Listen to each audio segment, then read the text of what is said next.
A lot of people have this conversation around pensions. And in the UK, we can pay money from our salary into our pension.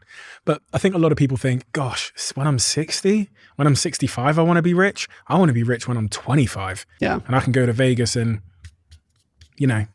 ball out and buy nice things and have great experiences, not when I'm 65. Yeah. No, I think that's true. I think there are a lot of people, a lot of financial advisors will say that one of the hardest things they do as an advisor is getting their clients to spend money because they've been so conditioned to save, that when they finally retire at 65, they don't know how to spend. They have no clue how to spend money. There's a great author, I think you've had him on your show, Ramit Sethi, who talks about this a lot. Like how you need to learn how to live a rich life and figure out what that is for you. For some people, like for me, it's just like my happy state is like sitting on the couch in sweatpants, reading a book, going for a walk with my wife. That's my rich life that I love doing. And to do that, I need to be independent and autonomous. So I can do that all day long. I can do that on a Wednesday afternoon. Ramit talks a lot about like maybe your rich life. I think for him, it's flying first class and wearing nice clothes. And he talks about like he drives, I think like a beat up Honda, but he flies first class and he dresses very nicely. So you just have to figure out what is the little thing that's going to make you happy. And I think a lot of people's problem is that society tells you what you're supposed to do to be happy. You're supposed to have a nice car. You're supposed to have a big house. You're supposed to wear nice clothes. That's what society tells you to do. And for some people, that might be the case. For other people like me, I think it's not. That would not ever make me happy. What does make me happy is independence. So I can just do these little quirky things that I like to do. So I think you just have to figure out the little things that make you happy rather than just being forced by society into what they want you to do. Knowing when enough is enough. This was one of the most interesting things that I think really rang true to me was, how do I know in my life when enough is enough? I've definitely been a victim to that external narrative that I need to have these things in my life to be a happy person. But how does one go about knowing when enough is enough? I think back to the story of my father, he just woke up one day and it was obvious that he had been doing what he did for long enough, and he had felt like he had enough and whatnot, and he broke away from it. I think for a lot of people, it's just, one thing that's important about the concept of having enough and independence is that when most people, even if they are independent, they wake up every morning, what they want to do is go to work. One of the big problems with the FIRE movement, the financial independence, retire early movement, where people are like, they're going to be a super saver and then retire at age 31, whatever it be. So many of those people who actually did that and retired at age 31, once they retired, after about 2 weeks, they were bored out of their mind. And if they did it for 6 months, they were clinically depressed. Because for most people, you want to be productive. You want to keep doing it. So having enough doesn't necessarily mean that you're going to stop working. It just means you're going to keep doing only the work that you want to do. There's a really interesting question that Patrick O'Shaughnessy asks a lot of people in his office. He says, if you won $1 billion in the lottery, but you had to stay at this job, you're a billionaire, but you can't quit. What at this company would you want to do? And what would you get rid of? And virtually everyone has an answer for that question. They say, oh, if I didn't need the money, but I have to stay, I would love to work on this project. I love working on this thing. This, that, and the other is all bullshit to me. So like in any job, there's going to be something that you want to do. There's going to be some project, there's going to be some position, or maybe it's like being an artist, whatever it would be. It's not that you stop working. It's that when you have enough, you get to pick and choose which of those things you're going to end up doing. It's often too late in our lives when we realize the cost that we've paid for enough never being enough. It could be family, it could be health, whatever.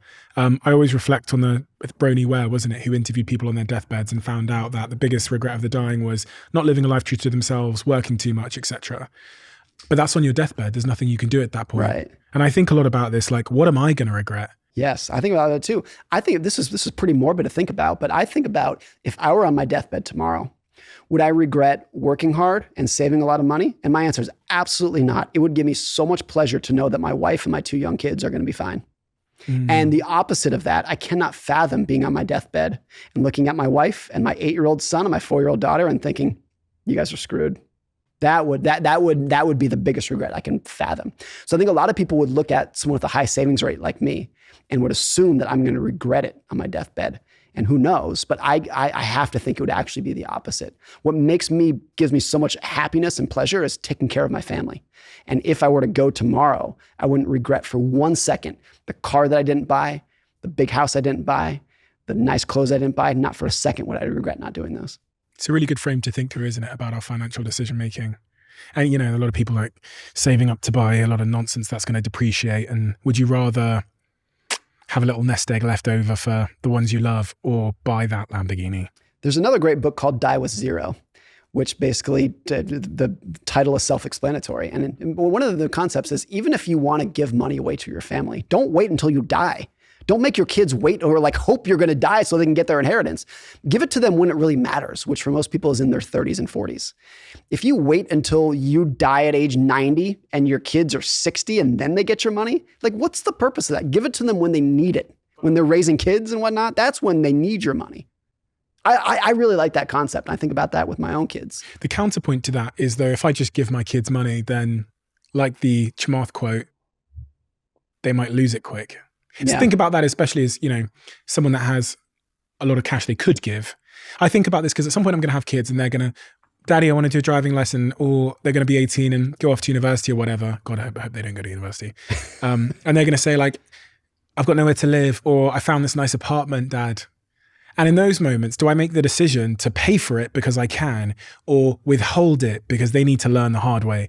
I have this, I'd call it an argument with my girlfriend, where I say, babe, listen, when we have kids, they're going to sit in economy. And she's like, absolutely not. Yeah. And I'm like, no, babe, when they we made a deal. I think we got to about when they're 12 years old, I'm going to put them in economy so they can learn for themselves the value of things. See, we made this mistake. I don't think I've ever talked about this, but it was about a year ago. We flew, my son, who was me, I guess he was 7 at the time. We flew first class and we explained to him that this was not normal. This was not going to be the way it is. As soon as he did it, he went home, he told all of our neighbors, told all of his friends, told everybody at school. And that was when my friend and I were like, can't do this, never again. You see how quickly somebody can be spoiled or use that to try to show other people that they are superior to them. Expectation. That's when it was like, no, we can't ever do this ever again. And you moved his expectations in a way. Absolutely. I didn't fly first class till I was 35. He did it at 7. And so when I first did it at 35, I remember feeling, I earned this. I worked for this. And it also felt so special to me because I'd flown coach 9,000 times before that. So it felt amazing. And so I think about that a lot. There's a great quote from Charlie Munger where one of his rich friends says, Charlie, if I give my kids all of my money, is that going to ruin their ambition? And Charlie says, of course it will, but you have to do it anyways. And the guy says, why? And Charlie says, because if you don't, your kids will hate you. And I think that too is like, lots of Charlie Munger quotes are framed as black and white. They're extreme. But I think that's probably like 80% true. Really? That it's maybe 70% true. That if you are a wealthy person, and I'm not talking billionaires, if you just have a moderate amount of wealth that you might pass along to your kids someday, that your two options are kind of, at least to some extent, hurt their ambition or risk some level of strife. And it's always child dependent. Like I always make the example that if 18-year-old Bill Gates or Mark Zuckerberg or Elon Musk inherited $1 billion, wouldn't have made any difference to their ambition. They would not have slowed them down by 1 second. But most people, including myself, it would have.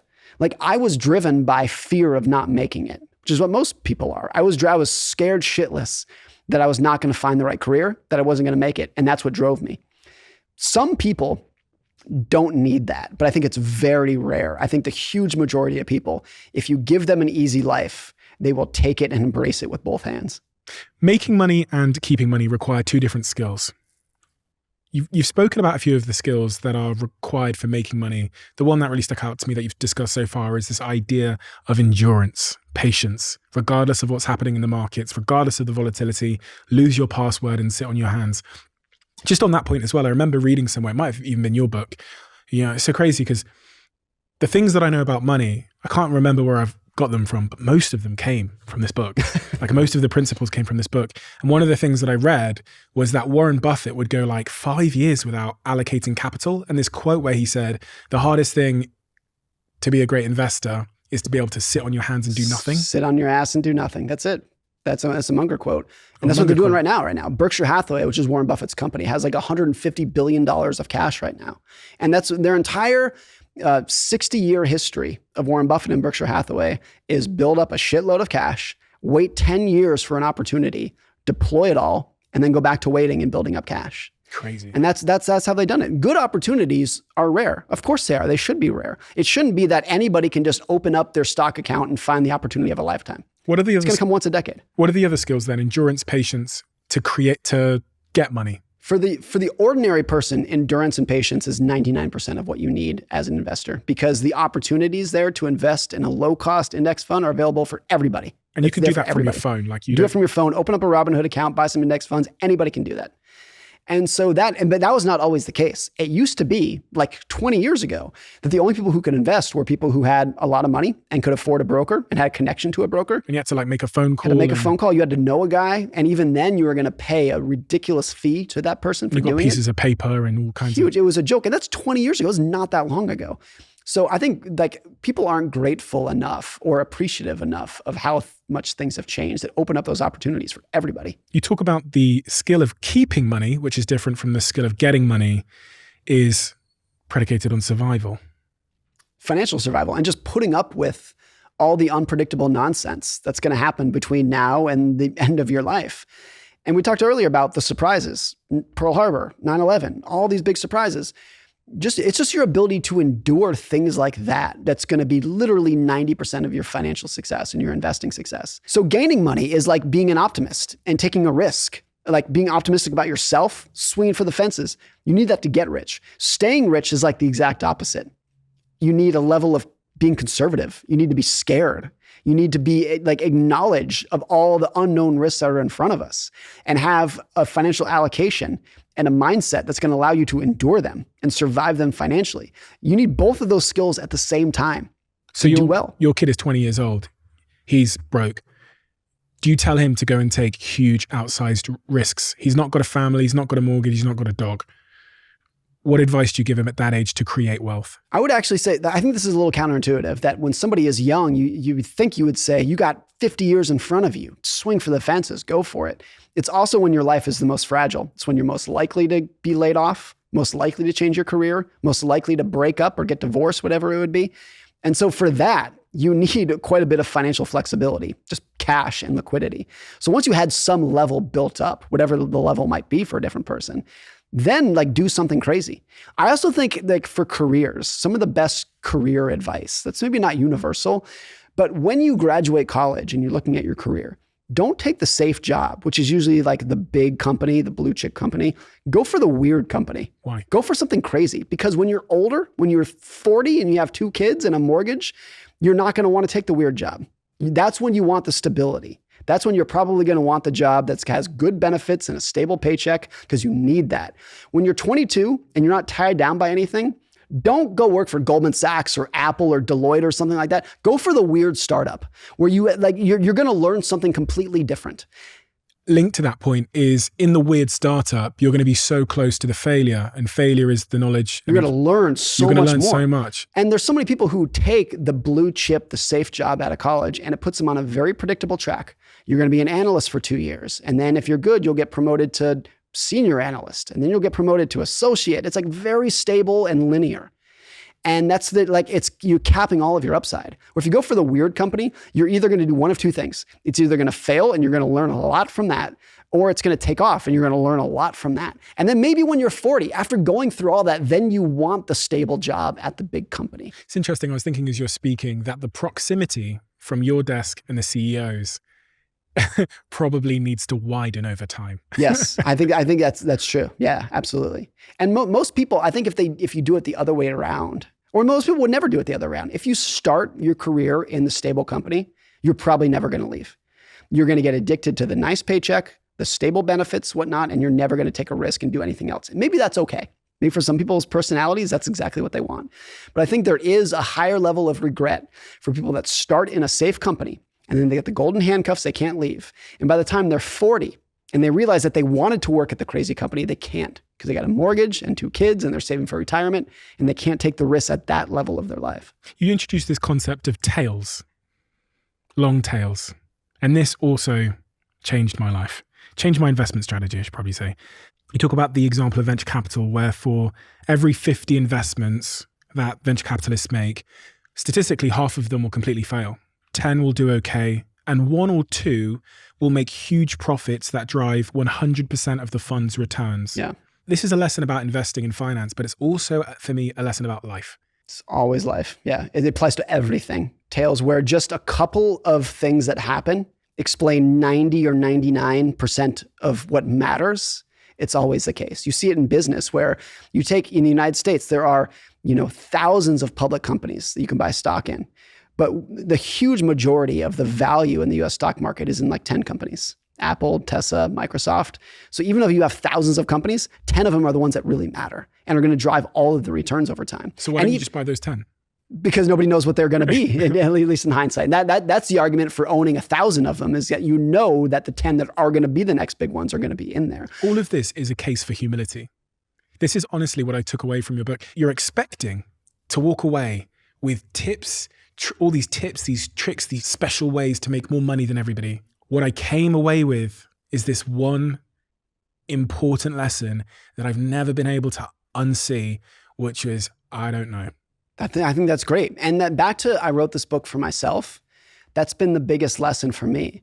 Is not only do I know, but nobody else knows either. Everyone else is bullshitting their way through the investing market too. They don't know either. I'm in this crypto chat where one of my friends, I won't disparage him, one of my friends, he's the guy in the chat that's always posting the forecast graphs. You know those ones where they kind of like the little logger graphs where they forecast where the stock or the crypto is going to go. Where they think it's going to go, right? And it's always... it's always up and to the right. And it's kind of like male horoscopes. I heard someone say that. That's such a great, yeah. No, I think what's closest to investing is something like the horoscope, where even if you know it's bullshit, you want to read it. Why? Because it's comforting. What a lot of people want out of their investing forecasts or whatever it is they want to reduce the uncertainty that's giving them stress. Because everyone, I think, intuitively knows that the future in front of us is unknown and it's unknowable, but that hurts. And so if it hurts, you try to reduce that stress by finding someone who says, I do know what's going to happen. You know what this applies as well is I read Amazon's Jeff Bezos, who's the CEO and founder of Amazon, his shareholder letter, where he says, we have to be the best place in the world to fail. We swing for the fences 10 times, and for every 10 swings, 9 of them are in the Amazon graveyard. He's talking there about A9.com, which nobody knows because it failed. The Fire Phone, which nobody knows. Yep. But the 1 in 10 pay for the entirety of the graveyard. The 1 in 10 is going to be AWS, which will make 70 billion this year. Right. He talked about that when the Fire Phone from Amazon, which if you don't know, Amazon built a cell phone. It's called the Fire Phone, and it was a joke. It was a disaster. It was a massive flop. And he was doing like an analyst call. And this analyst talked about like, hey, the Fire Phone flopped. Like, what happened there? And Bezos said, if you think that was a big failure, just wait. You've seen nothing yet. And like, that's why Amazon's successful. They're willing to try 1,000 things with the idea that they know 990 of them are going to fail, but the 10 that work are going to be massive. And if you can fail well and have the mentality to fail and the financial backing to be able to fail, like make sure your bets are not that big, and you can just keep taking little risks all the time, the optionality that you get from that, like the odds that 1 or 2 of those are going to explode are huge. It's massive. I mean, it's no different than how do you win the lottery? You have to buy thousands and thousands or millions of tickets. If you buy billions of tickets, you'll probably win the lottery. It's probably not going to pay off because it doesn't work like that. But it's the same concept. Like if you take enough swings at bat, one of them is going to hit eventually.